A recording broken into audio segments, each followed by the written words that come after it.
Para o brasileiro que pensa vir morar nos Estados Unidos e abrir um negócio, que tipo de conselho você daria para esse brasileiro que está chegando, não conhece muito bem as leis americanas? Qual seria um conselho? Você que teve que dar início a vários negócios, né?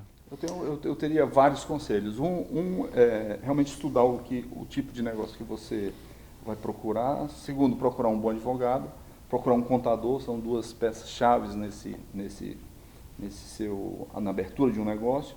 E dependendo do negócio também, se associar à comunidade. Por exemplo, se o seu negócio tem a ver com o brasileiro, se o seu mercado é o brasileiro, estar mais próximo da Câmara de Comércio, da comunidade brasileira. E se não tem, você tem que estudar bastante, né? Porque o mercado é muito grande, é muito competitivo. Então, minha observação seria essa. Se o seu negócio, por exemplo, como empresa aérea, ele tem o mercado brasileiro como cliente final, essa associação com a comunidade é muito interessante. Patrocinar eventos brasileiros, shows, isso, no caso de uma empresa aérea, foi muito importante para mim. Participar de uma Câmara de Comércio, por exemplo, é importante? Você participou com a TAM? Então, eu tive o prazer de participar tanto aqui em Nova York, Atlanta, Orlando, lá nos Estados Unidos, lá na Europa, eu também fui diretor da Câmara de Comércio da França, Brasil, de Londres. É muito importante por várias razões. Primeiro, pelo network, as relações que você faz com as pessoas que de alguma forma têm interesse no Brasil. E lá também pode ser uma forma de você aprender um pouco. Você sabe que as câmaras elas têm muitos eventos, palestras de vários segmentos, e isso também ajuda você a conhecer também um pouco do mercado e da cultura e da American Way of Life. Eu sei que você tem uma grande experiência em negociar, fazer negócio com empresários americanos, ou empresários ou executivos de grandes empresas que a empresa aérea do porte da TAM tinha que se relacionar. Como é que é negociar com o americano, o profissional americano? Eu não acho, sinceramente, não acho difícil. Porque, primeiro, você tem que estar preparado, né? Você, com informação, uma das regras de negociação é você saber o outro lado, é conhecer bem com quem você está negociando e até que ponto você pode forçar um pouco a negociação ou não.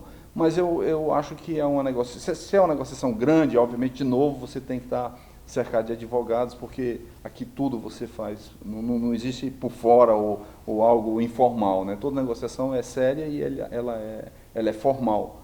Então não vejo dificuldade. Obviamente, como sempre, você tem que tomar cuidado, porque você tem que defender os interesses da sua empresa e ele que defende os interesses da empresa dele. Claro, isso aí.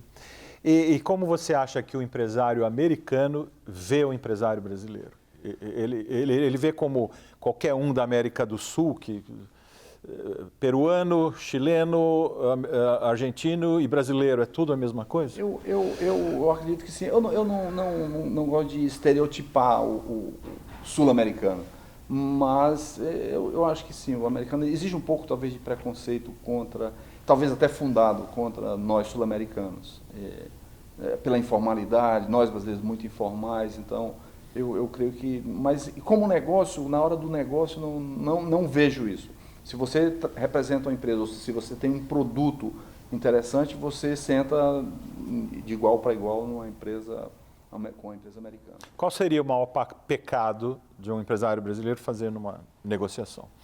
Primeiro, não se preparar e não estar acompanhado de conselho de um advogado, né? Porque todo negócio que você faz, ele está escrito e aquilo vale, o que você escreveu. Aliás, nos Estados Unidos, o que vale até algo interessante, que é a presunção da autoridade. Por exemplo, digamos que você é executivo de uma empresa brasileira, mas você não tem aquela autoridade, nem uma procuração para você assinar um contrato, por exemplo.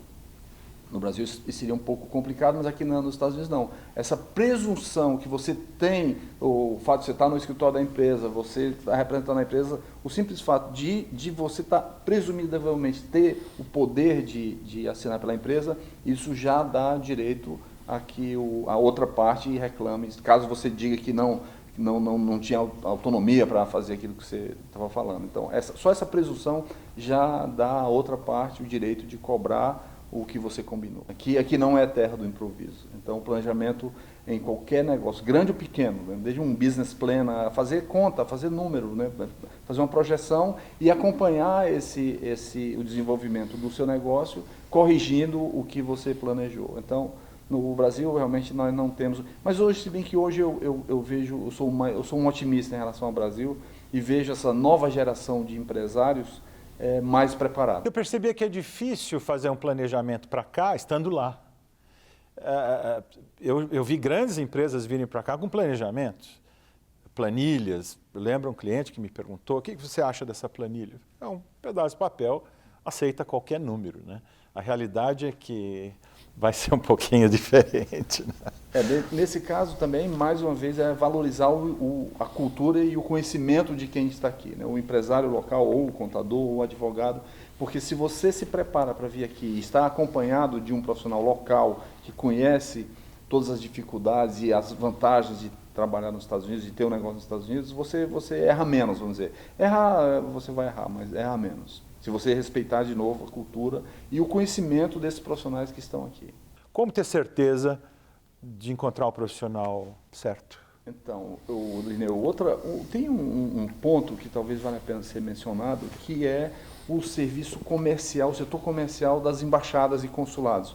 O Brasil, ele tem, em cada representação diplomática, ele tem um setor comercial onde você pode ser muito bem assessorado. Cada vez que eu ia para um Brasil, e na Europa eu trabalhei, abri escritórios comerciais em 51 países, toda a Europa, a Ásia, a África, o Oriente Médio, cada vez que eu ia num país desse, eu procurava o consulado ou a embaixada brasileira, Câmara de Comércio e os empresários, sempre uma referência, né? Então eu acho que nesse ponto também vale a pena uma consulta aos departamentos comerciais das embaixadas e consulados brasileiros. Muito importante isso. Eu acho excelente esse conselho, porque nós geralmente não buscamos o consulado, temos esse defeito, e não acreditamos no consulado. E o consulado pode atender, fazer muitos serviços, treinamento, é impressionante como nós dependemos do consulado. O consulado é o Brasil aqui dentro dos Estados Unidos.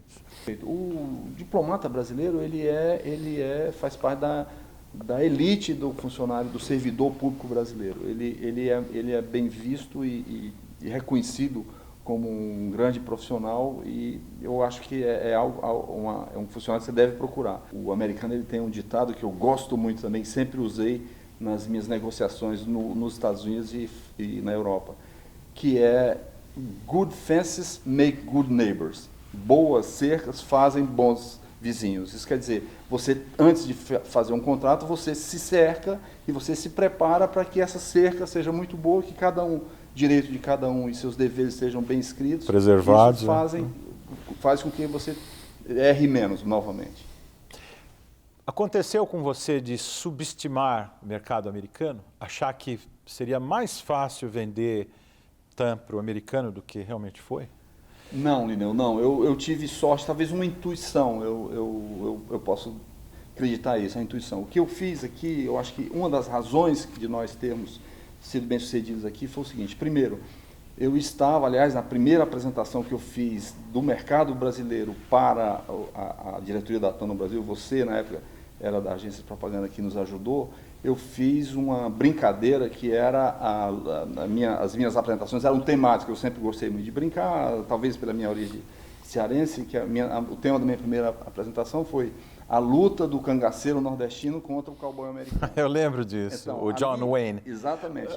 Ali eu queria provar o seguinte: eu estava no maior mercado do mundo, concorrendo com as maiores empresas do mundo, American, Delta, United, e nós éramos uma empresazinha brasileira. Eu mostrava os números, a diferença de número de equipamento, de aviões que eles tinham, o número de passageiros que transportavam, o número de aviões que eles operavam, o número de aeroportos que eles estavam presentes e a nossa insignificante presença somente naquela época em Miami.